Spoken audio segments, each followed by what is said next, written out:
Tenga listo el tinto que ya vienen los huevos revueltos con los ingredientes de la receta de la guerra que desplegó Estados Unidos en el Caribe. Desde la redacción de La Silla Vacía soy Tatiana Duque. Es viernes 10 de octubre.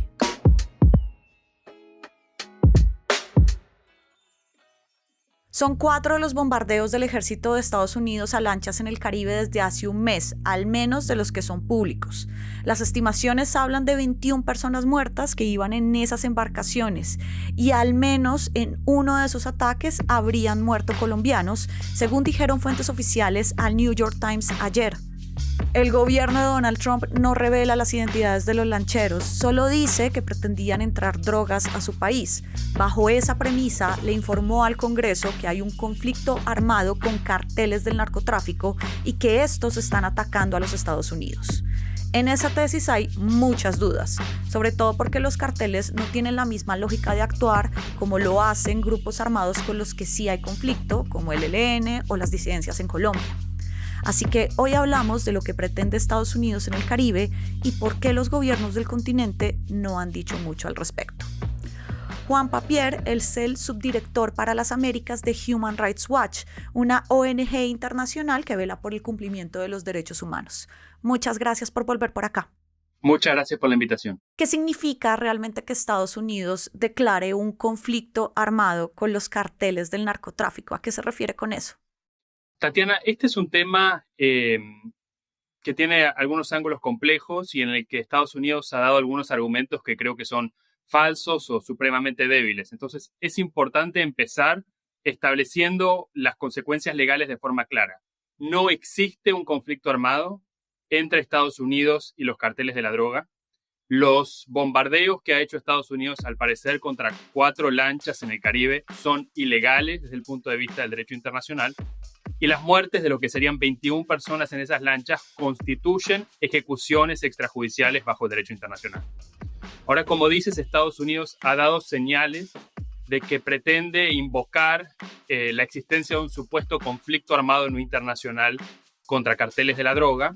El presidente Trump notificó esta decisión al Congreso de Estados Unidos el 2 de octubre y al parecer pretende que el Congreso apruebe una autorización del uso de la fuerza militar en contra de organizaciones narcoterroristas, lo cual indicaría que pretenden invocar el derecho internacional para hacer bombardeos de forma más frecuente, más habitual en contra de estas organizaciones criminales, aprovechándose de los permisos que establece el derecho internacional humanitario para el uso de la fuerza letal. Pero insisto, el hecho de que un gobierno, sea Estados Unidos o cualquier otro, diga que hay un conflicto armado, no quiere decir que exista un conflicto armado en la práctica. Aquí no hay un conflicto armado y estos bombardeos son ilegales. Tú has estudiado por años los conflictos armados en el continente, especialmente en Colombia, las lógicas de los grupos narcotraficantes y encuentras que no suelen enfrentarse con el Estado. En algunas ocasiones hasta trabajan con actores estatales. ¿Qué tipo de personas serían las que fueron víctimas de estos bombardeos en lancha para que casen con la idea de conflicto armado de Donald Trump?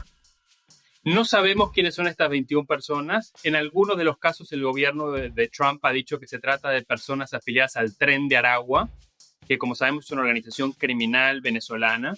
Pero efectivamente, como dices, estas son organizaciones criminales que operan en el mercado narcotráfico, que intentan infiltrarse en los estados, que cometen hechos de violencia y violencia muy grave, pero que no constituyen actores de un conflicto armado no internacional. Para que haya un conflicto armado no internacional, tienen que cumplirse 2 requisitos desde el punto de vista legal. Tiene que haber un nivel de organización con cadena de mando en estas estructuras, en estos actores no estatales, y tiene que haber un nivel de hostilidades, de enfrentamientos entre estas organizaciones y el Estado relevante. No hay enfrentamientos constantes entre Estados Unidos y estas organizaciones criminales. Y de hecho el argumento que presenta Estados Unidos en uno de sus escritos al Congreso me parece francamente insostenible. Ellos dicen que el efecto acumulado del tráfico de drogas a Estados Unidos y las muertes que ha causado en la práctica constituyen hostilidades bajo el derecho internacional humanitario. Si esos civiles están cometiendo crímenes como es el narcotráfico, deben ser apresados, llevados ante la justicia, pero el uso de la fuerza letal solamente puede quedar para situaciones excepcionales donde está en riesgo la vida de otra persona y Estados Unidos no ha presentado ningún argumento de que estas lanchas estuvieran atacando a otras personas y poniendo en riesgo la vida de alguien, lo cual justificaría el uso de la fuerza letal. Entonces, ¿cuál es la excusa? ¿Estamos ante una posible invasión, como dice el régimen de Maduro? ¿Estamos ante una situación tipo desembarco en Panamá para capturar al dictador Noriega, como ocurrió en el 89?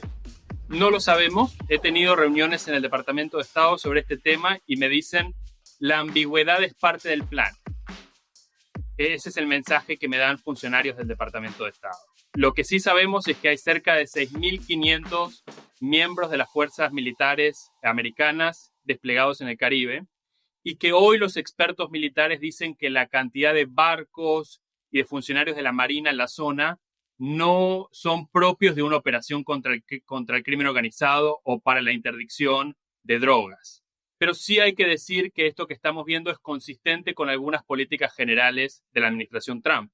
Por una parte, con el deseo del secretario de Estado Marco Rubio de que haya un cambio de régimen en Venezuela, que lo ha expresado durante su carrera como senador en muchas ocasiones.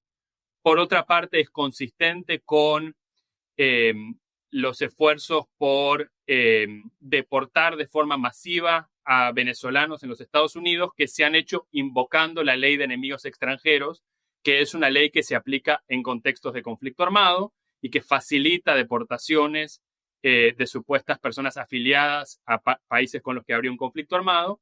Y además es consistente con una retórica de Trump sobre una especie de dominación en el hemisferio occidental y esos mensajes que dio a comienzos de su gobierno de que quería tomarse Groenlandia o el Canal de Panamá. Eso que te dijeron de la ambigüedad es parte del plan, parece como un confundir y reinarás, ¿no? Yo creo que aquí hay un esfuerzo por sembrar caos, por generar confusión. Algunos reportes indican que un plan posible o aparente sería que esta confusión facilite que algún miembro de las fuerzas, un grupo de miembros de las fuerzas militares venezolanas se subleven en contra de Maduro. No lo sabemos. Es difícil tener claridad sobre lo que está pasando porque la administración Trump no ha sido clara al respecto. Tenemos que esperar y ver efectivamente cuál es el plan. Y tampoco hemos visto pronunciamientos muy fuertes o muy claros de parte de los gobiernos latinoamericanos oponiéndose a estos bombardeos en la región, que creo que son violaciones claras del derecho internacional de los derechos humanos. La única voz, a excepción del régimen de Maduro, que ha hablado de este tema ha sido el presidente colombiano Gustavo Petro. ¿Cómo lees este silencio de los demás países del continente frente a un ataque que está ocurriendo cerca al continente? Bueno, los gobiernos latinoamericanos están en una situación muy difícil frente a Trump. Si uno piensa en los gobiernos que posiblemente se pronunciarían sobre este tema, todos tienen dificultades y desafíos en las discusiones con Trump sobre comercio. Es el caso de México, donde hay anuncios de aranceles que podrían ser altamente destructivos para la economía mexicana. Es el caso de Brasil, donde también ha habido anuncios de aranceles y hay una discusión grande con la administración Trump por el juicio en contra de Bolsonaro. Y los otros gobiernos de la región, muchos de ellos son cercanos a Trump, como ocurre con el presidente Milei o el presidente Bukele, o han preferido no pronunciarse por temor a retaliaciones por parte de la administración de los Estados Unidos. Juan, muchas gracias por tus luces y por volver por acá. Muchas gracias a ustedes por la invitación. Y arranca el día con esta movida. Desde hoy hasta el martes habrá mantenimiento en la regasificadora de Cartagena, que aporta el 17% de todo el gas natural que se consume en el país, incluido el porcentaje esencial. El Ministerio de Minas garantiza que no habrá racionamiento ni dejarán de funcionar las térmicas del Caribe porque Ecopetrol compró el gas para la contingencia. Así las cosas y según este plan, en Atlántico, Bolívar, Magdalena, Cesar y La Guajira no debería haber problemas eléctricos mientras se hace este mantenimiento. Toda la movida de poder está al aire en lasillavacia.com, en las redes, en el en vivo y en nuestro canal de YouTube. Y por acá cada mañana estará servido su desayuno político favorito. Fernando Cruz produjo este episodio. Yo soy Tatiana Duque y nos escuchamos el martes. Lindo puente. Gracias por llegar hasta acá. Todos los días en este canal de La Silla Vacía tenemos información, análisis y contenido para ampliar nuestra comunidad y también la discusión política en el país. Todos los días arrancamos con huevos revueltos con política, siguen las charlas desde la redacción, análisis, documentales y mucho más. Suscríbase, active la campana, esté pendiente de nuestros comentarios y también ayúdenos a llegar a mucha más gente. Estamos muy cerca de los 200,000 seguidores y si usted ya ve este video y superamos esos 200,000, pues síganos ayudando para llegar a muchos más. Suscríbanse y nos vemos pronto.